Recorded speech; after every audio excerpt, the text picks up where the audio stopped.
What would the world look like if we could recode life itself? Imagine a future where we could program biology like software. This is not just a science fiction concept anymore. The field of biotechnology and genetic engineering is expanding at an unprecedented pace, bringing us closer to a world where we can harness the power of life itself.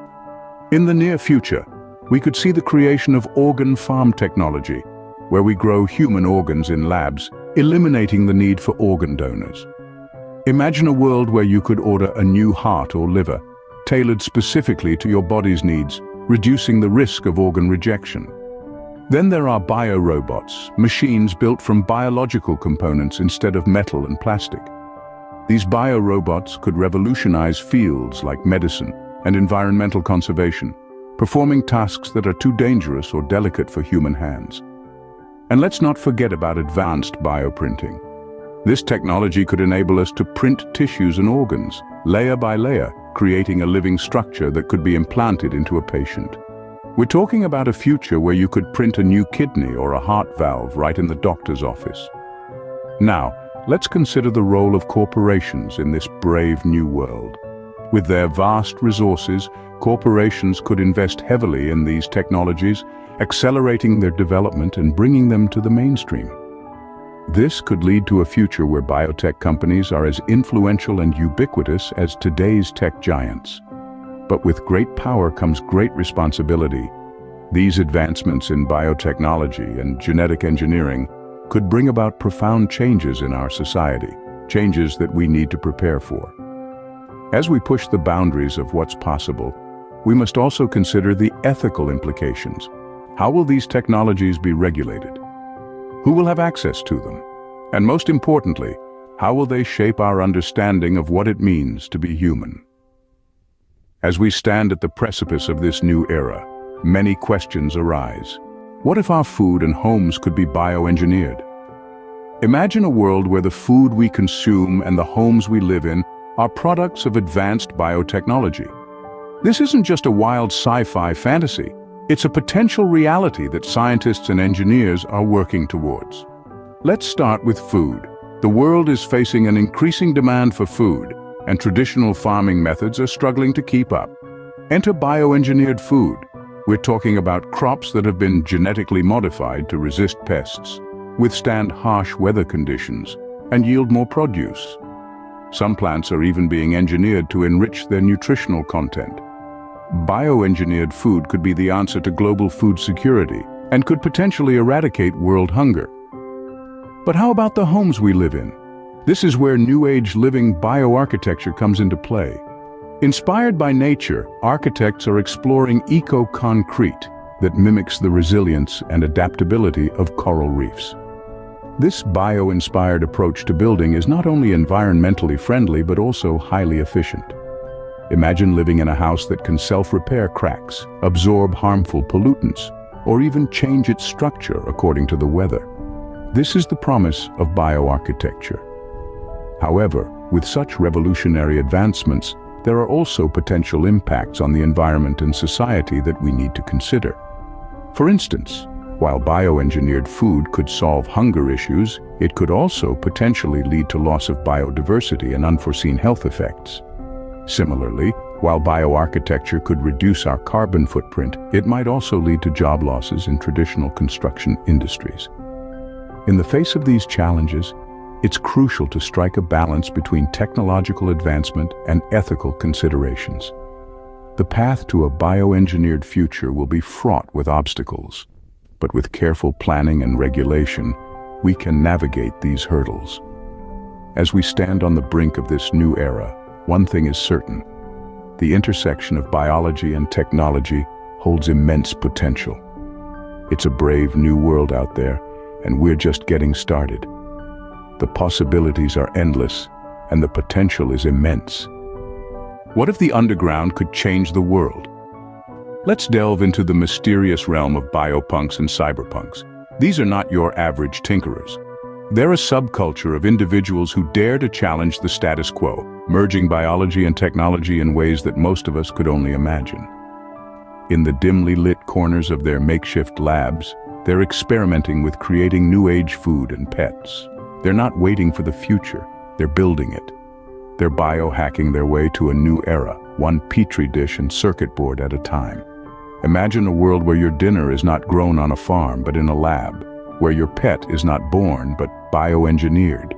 These are the kind of innovations that biopunks and cyberpunks are bringing to light. They're pushing boundaries, breaking norms, and challenging our perception of what's possible. But what does this mean for society? It's more than just about creating a glow-in-the-dark hamster or a tomato that tastes like a steak. It's about democratizing science and technology. It's about making it accessible to everyone, not just the elite or the privileged.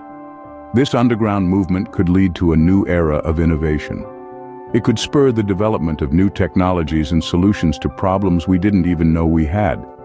It could help us tackle some of our biggest challenges, from food security to biodiversity loss. The rise of biopunks and cyberpunks could also shift the power dynamics. No longer would corporations or governments hold the monopoly on innovation. Instead, it could be in the hands of the people, the tinkerers, the dreamers. So as we gaze into the future, we see a world where the lines between biology and technology blur, where the underground becomes the mainstream, where biopunks and cyberpunks are not just rebels, but pioneers, leading us to a future we can barely begin to imagine. The underground could become the mainstream. What if we could merge man and machine? A question that may have seemed like the stuff of science fiction a few decades ago, but with the rapid advancements in biotechnology, it's becoming an increasingly tangible reality. Let's take a moment to explore the future of bionics. Picture this: prosthetic limbs that don't just mimic the function of a natural limb, but surpass it. Imagine a world where artificial limbs are embedded with sensors that provide tactile feedback, where prosthetics can be controlled with the mind, just as we control our natural limbs. But here's an intriguing twist. What if these bionic limbs weren't just owned by the individuals who use them, but by corporations? Picture a scenario where your new cybernetic arm is essentially leased from a tech giant, with terms and conditions attached. This could open up an entirely new economic model, with corporations investing heavily in the design, production, and maintenance of bionic limbs. Now let's shift gears and consider biorobots, a potential multi-trillion-dollar industry. Biorobots are essentially engineered organisms designed to perform specific tasks. From microscopic robots that can navigate through the human body to deliver targeted medical treatments, to larger biorobots designed for environmental cleanup or exploration of extreme environments, the possibilities are vast. What will this mean for society and the economy? Well, it could revolutionize industries and create new ones, potentially generating enormous wealth. But it could also raise complex ethical questions and potentially exacerbate existing inequalities. Who will have access to these advanced technologies? And who will control them? As we move forward, it's essential that we navigate these advancements with care. The potential benefits are enormous, but so too are the risks. In the future, it's possible that the line between man and machine could become blurred. The question is, are we ready for that future? What if we could create superhumans? Imagine a future where we're not just born, but designed. A future filled with neo-humans, bioengineered with superhuman abilities. It's a tantalizing prospect, isn't it? This is not just a figment of science fiction, but a potential reality rooted in the advancements of biotechnology and genetic engineering. We're on the cusp of being able to manipulate our very genetic code to rewrite the blueprints of life itself. But what kind of superpowers could we expect? Enhanced strength, heightened senses, or perhaps immunity to diseases? The possibilities are as vast as our imagination. As fascinating as this might be, it's important to consider the impact of these advancements on society. The rise of neo-humans could herald a new era of unparalleled human potential, where we overcome the physical and mental limitations we've been shackled with since the dawn of our species. We could cure diseases, eliminate disabilities, and extend our lifespan beyond our wildest dreams. But with great power comes great responsibility. The ethical implications are profound. Who gets to be enhanced? Who decides what enhancements are permissible? Could we end up creating a divide between the enhanced and the unenhanced, the neo-humans and the rest? Moreover, there's the question of identity. If we can alter our genetic makeup at will, what does it mean to be human? Are we merely the sum of our genes, or is there something more, something ineffable that defines us? These are questions we must grapple with as we stand on the precipice of this brave new world. But one thing is certain: the boundaries of what it means to be human are set to be redrawn. The future is a blank canvas, and we hold the brush. We have the power to shape it, to mold it in our image. We have the power to create a world filled with superhumans, a world that surpasses our wildest dreams, or our worst nightmares. The future of biotechnology and genetic engineering could change what it means to be human.